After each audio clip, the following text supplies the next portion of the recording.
Welcome to Leadership and Life Chat with your hosts, me, Becky Ames. And me, Mark Curtis. In each episode, we'll be illustrating how success in leadership is inextricably linked with success in life. Whether it's leadership in business, society, family or friends, we're all leaders. Using our experiences and a range of expert guests, we'll share secrets to boosting your health, wealth and self. So let's get on with the show. Becky, we've had a couple of recent episodes where we've talked around AI and, the way that technology is going with the world. And I thought, you know what, I think we need to bring it back to humans. And one of the areas which I fear could get overlooked in all of this technological race is empathy and emotional intelligence. And actually, as leaders, one of the things we've really got to be able to do is connect with our teams, with our people. And there's never, in my view, been a more important time, especially with all of the technology winging around at the moment, for us to invest in ourselves and ensure that we're really giving ourselves the best shot of being as empathetic as we can with our teams and also really boosting our emotional intelligence. I don't know how you see it. Yeah, I completely agree. It's so important. There's all the benefits and the excitement and the opportunity with the technological advances, but we absolutely need the human aspect, and we always say that in our role, don't we, that we can embrace all of these digital solutions, but it's how we really humanize it, bring it to life, engage with our clients, with our teams. And it's such an important thing that we make sure we keep investing in ourselves and encouraging our teams to invest in that aspect of themselves. So completely agree. Very important issue. And it really made me reflect on the episode we had with Alex Rubson and Alison Alexander. And Alex was saying, do you know what? The thing that we mustn't lose sight of here is algorithms can do things that humans can't do, which is process massive amounts of data. But as humans, we're much more than that. And it comes back to this, doesn't it? Humans, we do emotion really well. And we read other humans really well. So it comes back almost to that, which is let's not fight the technology, but let's focus in on the stuff that we are really great at as human beings, and let's not lose sight of that. At the moment, AI is not going to replace us in terms of empathy and emotionally reading other human beings. That's the human part of it. That's what we're really good at. That's what we've taken the last 2 million years to evolve into. It's taken a long while, but we're there. We're great at it now. So let's use it to our advantage. And as leaders, this could be the difference between recruiting and retaining the right people in our business and not, which ultimately will be, it will dictate, is our business successful? Whatever that might mean for our business, are we successful or not? Because if we haven't got people, we're unlikely to have businesses. So I think this is a huge area. We probably don't do massive amounts of training on it. We don't focus on it as business leaders, but it's something which I think really needs to be at the forefront. Yes, I completely agree with you. I think it's something we need to nurture in ourselves, actually, isn't it? We can't sort of just take it for granted. I'm not sure we can teach it, but we can certainly encourage people. I've heard someone say to me in quite a senior position, well, I haven't got emotional intelligence, as if he could kind of excuse himself from having, needing to demonstrate that quality. I can't see that that's true. I just think people certainly demonstrate it in different ways, and need to appreciate that it is required to be empathetic and to really engage with your team and encourage them to do the same. It's particularly at the moment, never more so probably, because we all know the challenges with people in terms of retaining them, attracting great people to our businesses, making sure they stay with us. We all know that phrase about people join organisations but they leave managers. And that's true, isn't it? People often will stay somewhere even if there's other things that they don't like, but if they've got great managers, great leaders in the business that they're working with directly, that can be the tipping point. And I think that's so important. We can offer the best package in the world, but if people aren't listened to and empowered and understood by people that are leading them, we're fighting a losing battle. So yeah, great topic to talk around. And the person who you're talking about, I think that's almost like an excuse to say, I Yeah. don't do it sort of thing. I I truly believe it's a trainable skill, and I think as we go through the 3 points today, Becky, I think it's gonna come out why it's trainable and how it's trainable. There's no doubt it's like everything else in life, isn't it? Some people have better skills at some areas than others, and that, nature and nurture has obviously a big part to play in that up until that point in your life. But everything has got to be trainable to an element, to a degree, hasn't it? Yeah. And Yeah. um I mean, my better half, Glenda, she is, I think she'd be classified as an empath. She is really like sensitive to other people's emotions, to the point where, she carries their emotion with her as well. And so you've got one end of the spectrum where almost at times you just have to kind of control it for your own well-being, to the other end where you've got someone who's going, well, I don't really do emotions, and then it's really detrimental Mm. to the team around Mm. them. So nothing in this is good or bad. It's all about having the right No. level so it's positive for you and the people you're interacting with, isn't it? So Yeah. I think we should crack on and get to our 3 points on, you know what is it? What can we do about it? Because, as I say, I believe it's trainable, and I think we'll demonstrate that it is by the end of this episode. Yeah. Let's do it. So, did you want to kick off with the first thing to consider, Becky? Shall I? Yeah, go for it. What what So, would what would be the first shall thing I? you would do? First of all, I think it's about self-awareness, isn't it? As leaders, as anyone really in an organisation, but particularly leaders, because we need to set the drum beat, set the tone, don't we? And it's about that ability to understand your own emotions, and to really appreciate how you come across to others. And don't kid yourself on this, that you've got it all right. I think sometimes you need to sit back and reflect and perhaps engage with others and obtain feedback on how they see you. Whether you think you're demonstrating emotional intelligence or not, it actually Mm, comes down to what others think, doesn't it? How it's coming yeah, across to them. So definitely. I think, yeah, seeking feedback. Um, I speak to people that you trust on this stuff, that will be open and honest with you as well, and really Yeah. understand how you, even if you think you're doing it, is that coming across, is it resonating? Because if it's not, then you haven't got it quite right.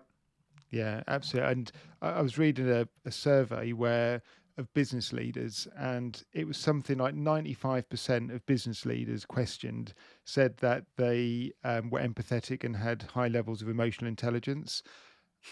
They then went on to actually Of test course it they with these did. individuals, and only 10 to 15% of them actually had like decent levels of empathy and emotional intelligence.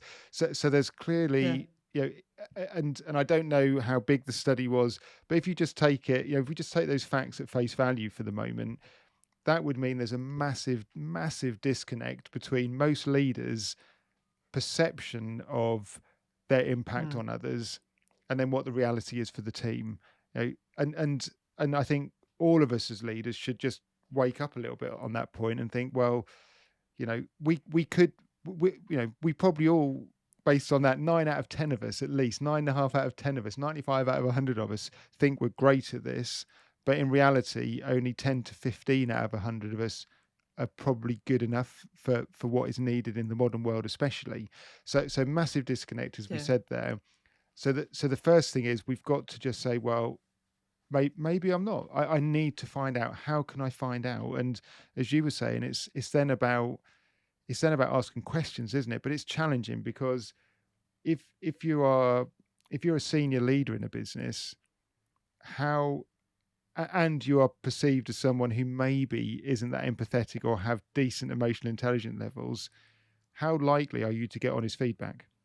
So how do Mm. you, That's the trouble. how do we as senior leaders, how do we go about this? Who do we actually get this information off to find out? Yeah, that's a challenge, isn't it? And I think that's where you do need to look at different tools, different ways of gathering that feedback. As I said, trusted people who will Mm, be honest with you, but often that needs to be someone of a sort of a equivalent level, maybe, for that honesty to be possible. Then otherwise it needs to be anonymous or use diagnostics, any way that you can find to really gather data, information on how is it landing with my team. I think I'm doing this stuff, but is it actually landing, because, as I say, perception, that's your perception. How they are feeling is the reality for them. So somehow you've got to understand that, possibly adapt your ways, which will come on to how you can do that. But it's about being conscious of our emotions, how we're coming across to others, and how it's landing for me. Mm. We've got to try and be consistent, haven't we, as well? I think, people who are up one day and down the next, and completely, people don't know what to expect of them. That's tough. That's really tough. And I think that's Yeah. when you lose engagement. So Mm. we need to find out, we need to understand. Yeah, and probably a decent rule of thumb. I mean, it depends obviously if you are the only leader in your business in terms of hierarchical leadership, because obviously all leaders, we know that. Do people come to you? So in our business, there's 26 Mm. partners in our business, Becky, and it's like you can almost see the people who people tend to go to when they want to talk about stuff. So it's a pretty good Yeah, barometer of those who the perception of the team is borne out in their actions. You can see who they go to. So yeah, they naturally go to the people who are more empathetic and have higher emotional intelligence levels, because they can have that conversation with them. So I think you can, if you observe, if your business is more than just you can observe what's going on around you. And if people are going to yeah, other people and not to you, then the first thing is you could take a front at it and go, well, why don't they come and talk to me? But that misses the point. At that point, it's like it's looking in the mirror and asking yourself the question, well, why don't they come to me? And then maybe at that point, that's where you need some honest feedback from maybe your friends and family, because most people are, your personality follows you around, doesn't it? In my experience, very few people are massively different in and outside of work. So if your true friends and your close family are honest with you, you could probably learn quite a lot from that as well. But just observing what goes yeah, on around you, I think, can tell you quite a lot as to where you sit on this scale, I suspect. yeah. And I think actually as well, for those who are perhaps see that others approach them more than some, it can sometimes feel a bit, like, oh, what now?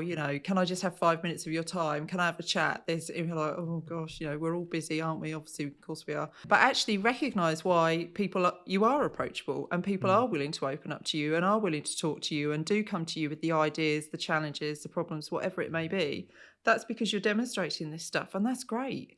So whilst it can feel like your door is constantly revolving in terms of people coming through wanting to chat about something or other, what a great message that is, that people feel able to approach you. Don't let it become a negative that you're demonstrating these really positive behaviours, because it is seen, it is recognised. Again, it comes back to leading by example. If you can portray those behaviours yourself, that means that you're encouraging that in others, and you're making it okay to be that way. And mm. people see that, don't they? Yeah, absolutely. Yeah. And I think you're right here. The first step is about self-awareness, isn't it? It's recognizing what skills you have, maybe what you don't have, impact you have on the people around you.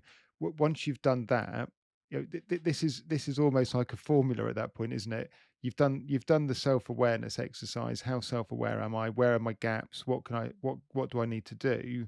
Because the second point probably we would then roll into is, once you become aware of this stuff, it's then about regulation, isn't it? Self-regulation. So when you become aware, maybe you do these things, maybe I'm grumpy on a Monday morning. Okay, that's not great, because it means if someone wants to approach me on a Monday morning, so therefore I've got to do something to change my state on a Monday morning. For example, once we become aware of where we maybe have some areas to work on, we can then regulate ourselves, or have an accountability buddy. We've talked about accountability buddies before, which is, Yeah. it's difficult to see it ourselves sometimes. But if someone else is aware, if you share that with someone else, it's like, I know, Becky, I think maybe I have a tendency, I can be a bit grumpy on a Monday morning.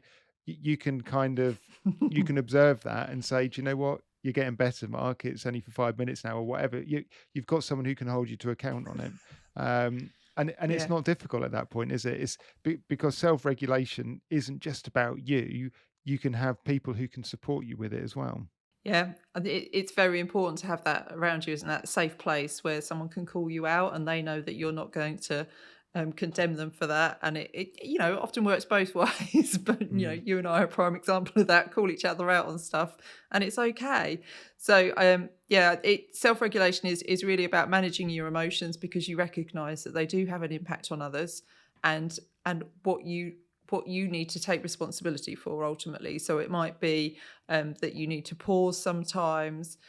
For me, I always think about my mood impacts on the team.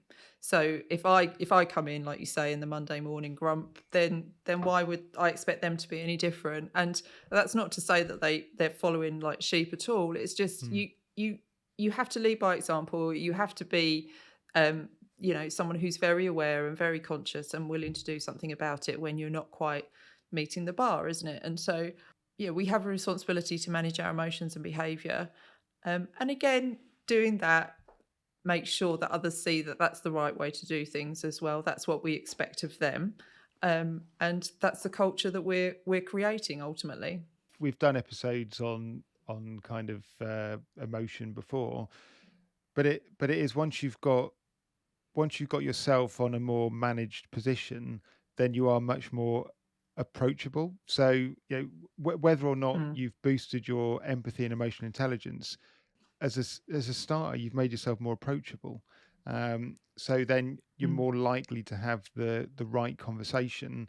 Because if you're in a heightened emotional state yourself, it means you're all over the place mentally at that point. You're not thinking clearly. So a member of the team wants to have a serious chat about something with you. Firstly, they may or may not approach you depending on like what they're sensing your mood is. But secondly, how can you really listen to what they're saying, take it on board, and give a reasoned and rational response to them if maybe you're not in control of your own emotion? Um, it's difficult, isn't it? So A, they might not approach you, and B, you might be kind of given some very like knee jerk responses because you're just not thinking it through clearly enough. Yeah, and I suppose there's two elements to this, isn't there? There's almost you've almost got the sort of hothead in inverted commas, which can make you struggle to kind of empathize with people. But then you've also got the other end of the spectrum, which is people who are very measured and managed, but they're a bit like Doctor Spock out of Star Trek. They're very logical, and they don't display any emotion, and that everything is black and white to them. Most things are not black and white. There's various shades of grey along the way. So if you're really going to tap into your emotional intelligence and empathize with people, it's also about listening and not just giving a direct answer most of the time, because they don't want a direct answer. They just want to be heard. They want you to listen to them. They may not even want an yeah. answer out of you, but if you're very Dr. Spock about it, then that is not gonna you're not displaying much emotional intelligence at that point in time as well. So I think there's recognizing maybe if you're overly hot-headed emotional, but there's also recognizing that maybe you are someone who maybe tries to deal a bit more in logic, and what impact that has. How can you um, develop your skills around just purely black and white logic to soften it around the edges, because that will boost your emotional intelligence and your empathy when you're dealing with the team around you. Yeah, and you can see how that can play out, can't you? You can't always have the answers because we're only human as well. So it's great that you're being approached. If you've always got an answer straight away for the person, you can solve their problem. First of all, well, I think that's not realistic anyway, but it's going to make them perhaps not want to come to you the next time, because Mm, you might make them feel like, well, they think I should have worked this out. It's so obvious to them. They think it should be yeah. obvious to me. You can almost come across as dismissive. Well, Mm, here you go, here's the answer, off you trot. And that's not empathy, is it? You need no. to listening is incredibly important, isn't it? Listening skills. But we don't always have to have an answer. We don't always have to be able to solve it. But the fact that we've listened and understood Mm, is, for me, the much bigger part. If you can help them to progress things, move things forward, great. But sometimes there isn't an answer, and sometimes you just time whatever is going to play out, and there isn't an obvious answer. But I do think sometimes those people who are so like, well, just do this, can make you yeah. feel like, oh, am I being silly? Or Yeah. actually, next time, do you know what? I'm not going to bother telling them, Yeah. because they seem to think that it's that easy, and I don't. So I think don't be too quick to try and solve it would Yeah, be something that I probably learned absolutely. over the years, and recognize in others. That really frustrates me when someone's automatically like, well, you know what you need to do. I'm like, well, clearly I Yeah. don't. And it's the nuance of language, isn't it? We've done episodes on language before. And if someone came into your office and said, I'm really worried about going out to that client's next Tuesday because, you know, I haven't I haven't had to deal with this issue before, and you give them, well, that's fine. It's this. It's almost like you've missed what they've said, isn't it? It's like the Mm, emotional part is I'm really worried about. So the question is, well, it should be, rather than here's the answer, it's so what are you actually really worried about? What's really worrying you? And because that's the yeah, bit which is causing them the problem, not the actual kind of boring work part, if you like. It's like, well, I'm really worried that, you know, I I've never dealt with this client before, and one of my colleagues has said that they can be a little bit kind of like shirty about stuff, and I'm worried that if I go out there, it's just working out what they're worried about, isn't it? And I think that's where emotional mm, intelligence and empathy comes in. It's actually, as you said, it's listening, but it's truly listening, isn't it? And it's listening to the words they're saying, and making sure we're picking yeah, up on those parts of it, because they're the bits which are causing them the emotional angst, not necessarily just the bit about the work. There can be other things at play, and if we don't just expand and ask a bit more around it, we can, as you say, we can shut them down, and we haven't actually dealt with what's really going on inside their head and their body around that issue. And that's where the sort of Dr. Spock no, approach is not helpful, because it's not expanding it out. So I think, there's some really good points there. There's the self-regulation, and that can be as much around how we give the answers, or do we ask more questions, as much as it can be just controlling your own emotions. But both can have a big detrimental mm, effect on the team if we don't deal with them. And both of them, I think, for me, come under the banner of empathy and emotional intelligence. yeah, I completely agree.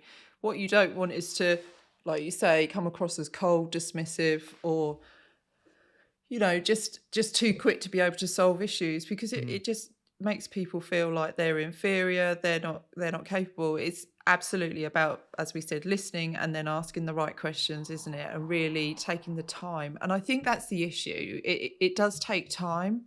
And we're all, conscious of time and feeling the pressure, aren't we? So sometimes we might not have that opportunity at that particular moment, but it's important that we make sure we allow that person a time when it is appropriate for them to be mm, able to offload whatever they need. Sometimes you just need someone to listen. You don't need, you know that there's not an immediate answer, but just to listen and understand. mm. um, and I think the way the world is, with the pressure of time and how busy we all are, can mean that we lose that sometimes, and we've got to make sure that we don't just always be running on to the next thing. So yeah, lots to think about in terms of self-regulating there. Yeah.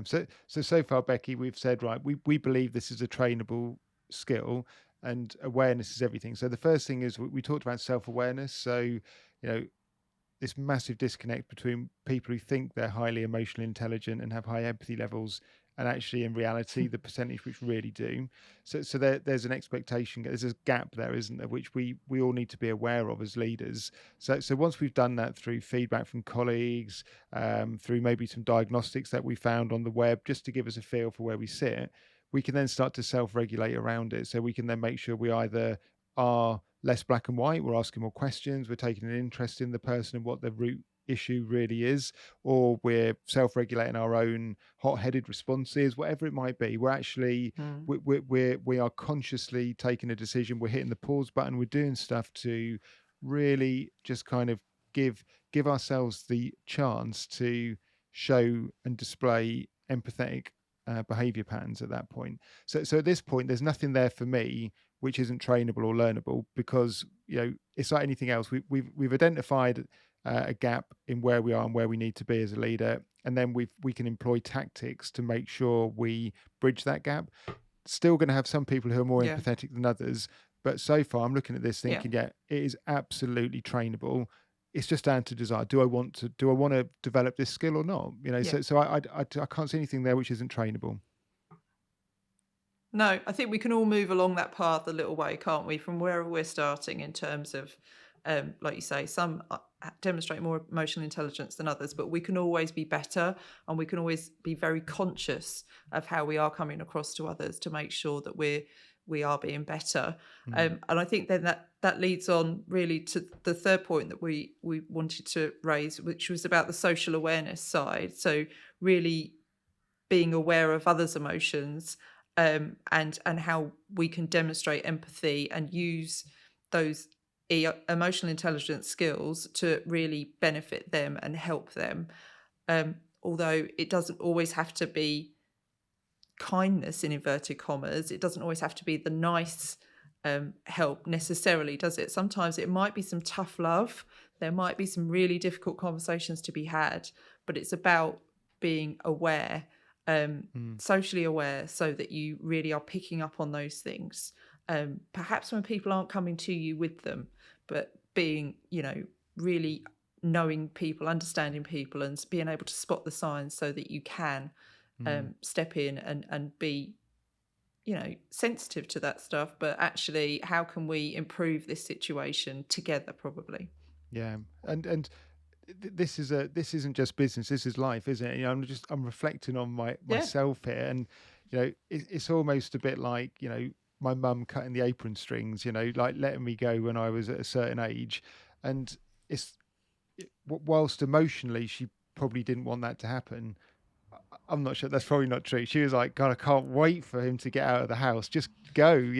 But do you know what I mean? It's almost like, and we can almost take on a parental role as leaders if we're not careful, and we're not the team's parents. We're a No. team member. We're the leader in the team. We're not a parent, and it's almost like coming back to that point. I think we have to be kind, but as you say, kind doesn't have to mean being ultra nice, because there can be some tough love, and it's kind of, it's just letting the strings go a little bit with the team. So if you're not careful, and I've seen it in the business, you can end up with people who feel parental towards the team, and they try and shelter them from Mm. things. And that isn't developing the Yeah. team, that's smothering them at that point in time. And No. it's almost over emotion within, it's too much empathy. It's like, oh, I know how I'd feel, I want to protect them from it. But actually, there's Yeah. times that we have to let the team go, and we've talked about it before. It's about letting them graze their knee but not break their leg. And it's a bit like if one of your team members had to do a presentation and they came to you and said, "Oh, Becky, I'm having sleepless nights, I can't do it, I can't do it." You could say to them quite easily, "Don't worry, I'll do it for you." That would be nice, Yeah. wouldn't it? But actually, it'd be really detrimental and damaging to their business, because you've smothered them at that point. You've displayed emotion, but probably it's a negative emotion almost at that point. And it's almost like the Mm. conversation is, well, of course you don't have to do anything you don't want to. You've always got permission to not do it. And equally, they need to be aware that if they don't do it, the implication it would then have on their future development and their career progression, for example. And it's not Yeah. threatening them, but they just need to be aware, and then they need to come to an adult rational decision on what they want to do. And if they still don't want to do it, they don't have to do it. I would never force anyone to do something they didn't want to do, No. but I would encourage them to think about the why they're not prepared. Do you know what I mean? So I think the social awareness part of it is very much, don't smother them. Use your emotional intelligence to help draw out of them, and maybe Yeah. give them, in inverted commas, tough love on this. But it's still done with kindness, because you're doing it in a way which is there to help develop them, not just always protect them. And I think sometimes that Yeah. I, I, I've I think probably I've seen both ends. People who lack emotional intelligence is just like, just get on with it. Just get on with it. Go on, just go and do it. Just do it. Just don't come Yeah. back again. What is wrong with you? No. That's almost one end of What the is your spectrum, problem? to the other end of it, which is, well, if you, I tell you what, I'll do it for you. I'll do it for you. Both of Yeah. those for me are, I think they both lack emotional intelligence at both ends of those spectrums. When we're really self-aware, we're going to be saying, do you know what? when I was when I was your age, without sounding patronising, I can really remember having sleepless nights about doing presentations, because I was worried people were going to laugh at me. I was going to forget what I was going to say.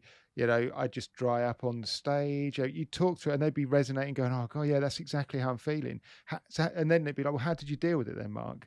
And then you can talk through, and I think that's more a display of true empathy and emotional intelligence, because you're resonating at a level with them rather than either being harsh or taking the problem completely away from them.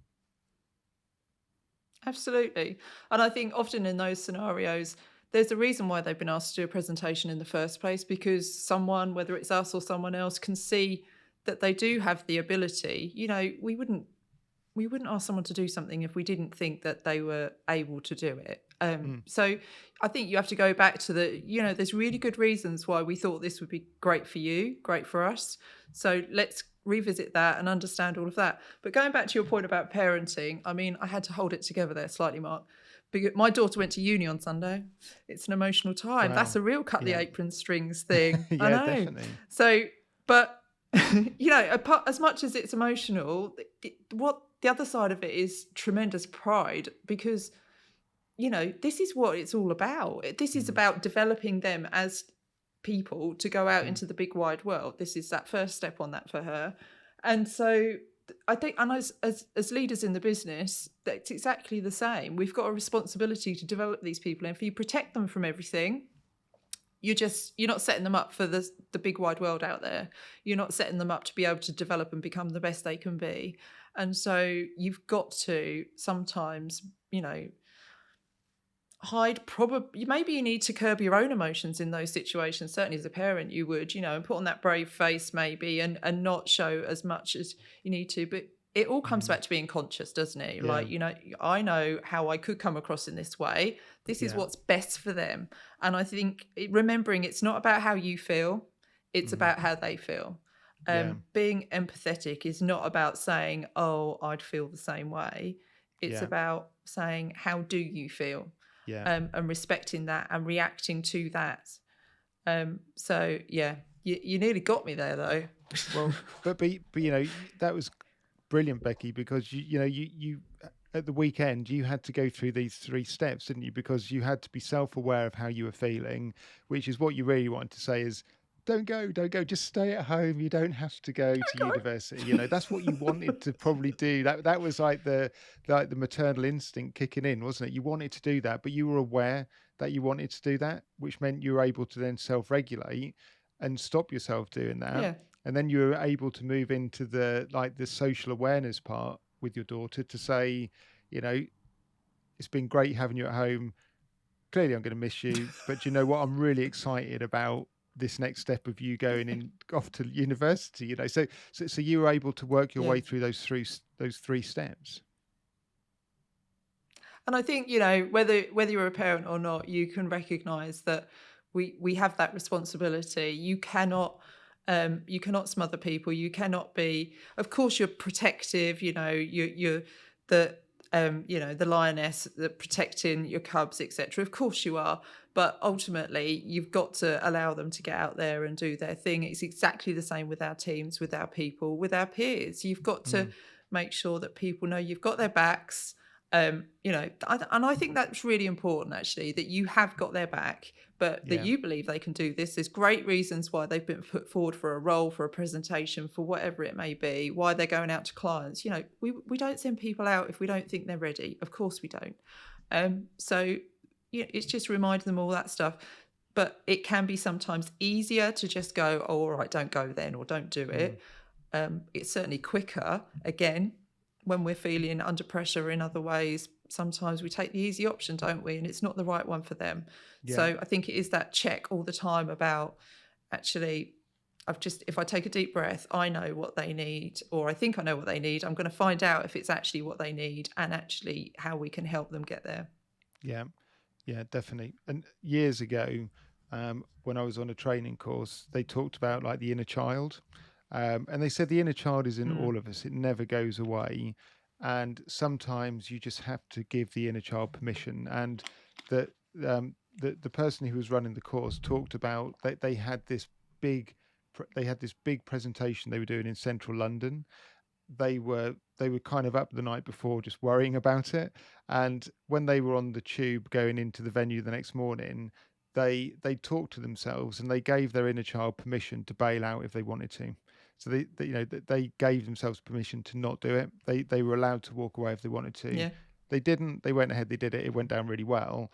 But it is just this, and this comes back to the self-regulation part, doesn't it, around emotional intelligence. It's no good just fighting the inner child, the scared child within us at times. We have to give it permission to do things, and if it's at a certain point, then we have to allow it to have its way that day, but not always. So this is about No. awareness, regulation, and then the impact it has on others again, isn't it? So it all comes back to the same melting pot of stuff. So we started off this episode saying how important we think it is, especially with AI technology. This is like one of the most human things we can do, and maybe we can all just kind of sharpen our skills around this area. We can all improve at it. It's an improvable skill, and we've gone through what Yeah. we think are the 3 steps to be able to sharpen ourselves up on this and make ourselves better leaders, more approachable, more relatable to the team, which is really important in today's employment marketplace. So no excuses anymore. We can't say, well, of course that person's a bit kind of Dr. Spock. Don't care. They need to develop. They cannot hide behind this, oh, that person's overly emotional. No, you can't hide behind that. You've got to deal with it in the same way as you would any other skills gap in any other area of your leadership. Yeah, I think that's it's exactly what you said, isn't it? It's identifying a skills gap or a skill that needs improving and just making those incremental gains all the time. And everyone can do that. Everyone can keep improving and working on this stuff as long as they appreciate how important it is. And that's the bit that we need to emphasize as well. We can't lose these skills. We can't dismiss them as not being important and allow the tech to just run everything. Of course we can't. And our people need to understand that as well. Accountancy is a profession where a lot of what we do is systemized and computers and tech and things like that. But how we bring it to life with our clients, with our teams, it's the people aspect, and that's so important. Yeah. And the empathy is, for me, the key thing. Really, really important topic, and something that I think we need to live and breathe every day with our teams. Yeah. And the irony of all of this, as you say, our business is ultimately accountants and business advisors. The stereotypical view of an accountant, someone in a grey suit who was very logical, who didn't display much emotion, and you think you can't get much wider of the mark than that in terms of the skill set you need in business now, because ultimately, as accountants, we are dealing with people all the while. It's either we're dealing with people in our own team, or we're dealing with clients. And I don't know about you, Becky, but all of my clients are people. I haven't got any clients who are not people. Yeah. Who are not people. Is that a double negative? Do you know? So we're dealing with people all the while, aren't we? English is not my strongest. Emotion is better, but it's like we're dealing with people all the while. So how can an accountant be grey and boring and lack emotional intelligence? They wouldn't survive very long in the modern era, because you're dealing with people. So this is a key skill set. Any service sector, whether you're in retail, whether you're a service sector business, if you are dealing with another human being, these are skills which are really, really important. It's why I love what I do. If anyone ever says it's people, it's the team and it's the clients, Yeah. because it's all about people and it's interesting. And to be interested in others is to demonstrate empathy, I think. You to whatever degree. And it varies, doesn't it? Depending on the relationship, of course it does. But these are key skills that we certainly need in our profession, and I'm sure, like you say, most other service sectors do as well. That and things that we need to continue developing. Those people coming into the world of work really, really need to understand that aspect as well. And they've got these skills. It's just about nurturing them, using them, and it being okay to demonstrate them. And us setting the drumbeat in that respect. Brilliant. Well, that brings us to the end of this episode. I think we've really pushed the point that it is a trainable skill, and we can do something about it, and we should want to do something about it, because it's just so important as leaders, especially with technology taking over some of the other parts, which which can do it better than us as human beings. So hopefully you've enjoyed today's show. If you have, please rate us and review us on your platform of choice. If you can give us a 5-star rating, then it really does help other people find this show. A massive thank you to our sponsors, Lark & Gowan. Have a look in the show notes to the link to their website to see how their team of experts can help you and your business. And finally, that just leaves us to say have a great week, take care, and boost your health, wealth, and self.